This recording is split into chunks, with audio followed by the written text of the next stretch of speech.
Hey guys, welcome to today's video.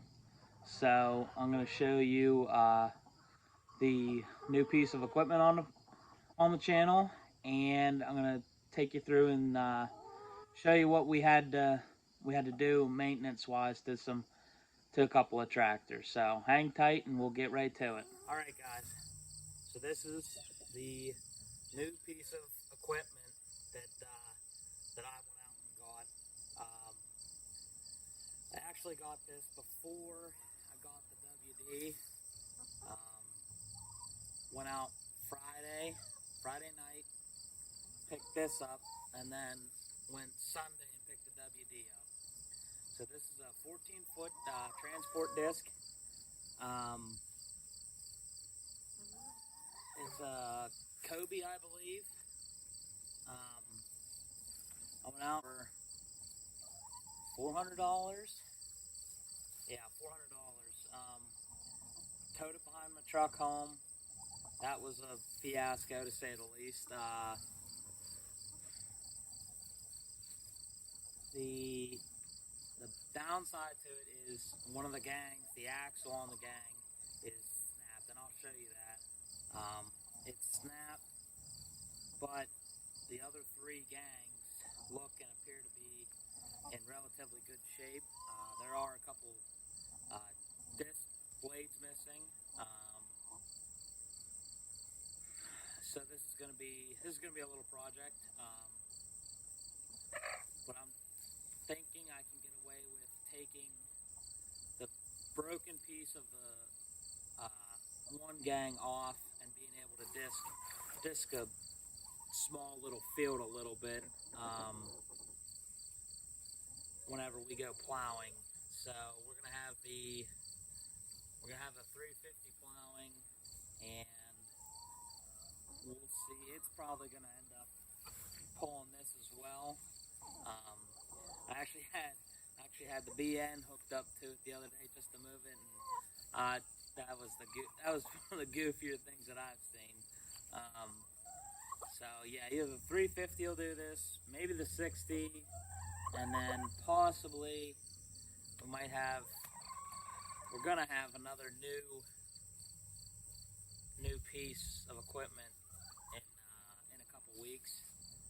Maybe if I don't get plowing before then, it might end up pulling this. But I do need a hydraulic cylinder on it, so I need a hydraulic cylinder and hoses.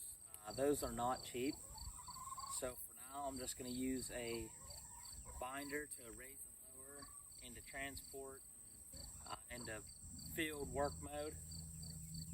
So let me walk you around this disc and show you what all is going on with it.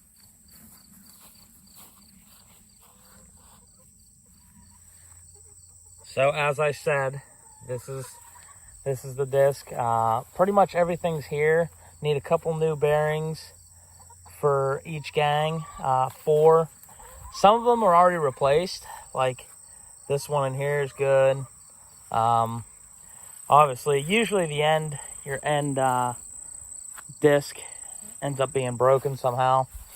But the tires, they made it 66 miles home. Yeah, 66 miles home. This gang as well is pretty good. But this one is the broken gang. And obviously it's broken. So I need to take it out completely and see what I need to do. So obviously there's 1, 2, 3 discs missing off of that gang, and there's a couple with chips in them, I believe, but then that missing one. So if I get out of this with 5 new disc blades, maybe even 6, I'll be getting off pretty cheap for $500. But the most pricey is going to be the discs and the hydraulic cylinder. So obviously I need to find discs figure out what size axle that is, and then I'll have to work with it to go from there. But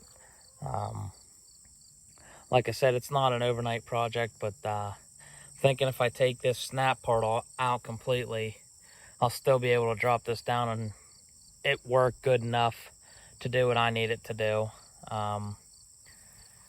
So there's the new piece of equipment. Yeah, you can imagine this thing behind that little BN. It's pretty funny, but yeah, I'll have, hopefully in the next couple weeks, maybe even 2, I want to plow some ground just to get familiar, because I've never plowed before, just to get familiar with moldboard plowing, and get the 350 figured out with the 2 bottom fast hitch that we have. Also, we took the 350 and the John Deere 60 to our little parade / festival where we live, and the 350 ran great, 60 ran great, until the 350 decided to give us a little issue right there. So this new radiator hose right there, had to put a new one in, because the one that we had in there, the fan rides very close to that, and I'll show you that one right there. Obviously you can tell fan caught it, started getting a hole, started blowing coolant all over, started blowing coolant on Laurel's face, and she was not, we were almost to the end, but that's whenever it happened. But I went out and I replaced it today, and got it a little bit farther away from the fan, so that one held up for, boy, I'd have to look at the videos. Whenever I put the coolant heater on there, that's whenever I replaced that. So it's been 6 months, maybe a little bit more, maybe 5. But hopefully I have it all figured out this time. The John Deere, the 60 ran phenomenal, as always.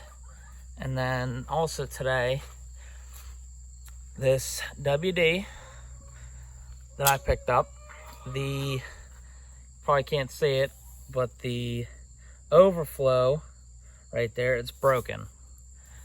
So it overflows right through there, and I thought we had some steam.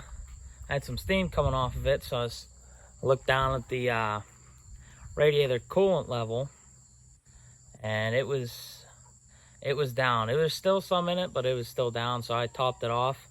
And I believe what the culprit is this water pump gasket right there leaks. As you can tell, I mean, I got my finger wet right there, and it occasionally drips in there. So I do have I have a water pump that came off of another WD that I had in the past. So we have that to do. Sean must have left the fuel on for the car because it's dripping. But yeah, we have a fair we go to every year. We went since we were kids, but I'm taking the WD, 350, the 60, the BN, and Sean's gonna have his Super C there, and I might have one more tractor there that'll be a surprise to everybody. So thanks for watching today's video, guys, and don't forget to subscribe and like, and we'll see you in the next one.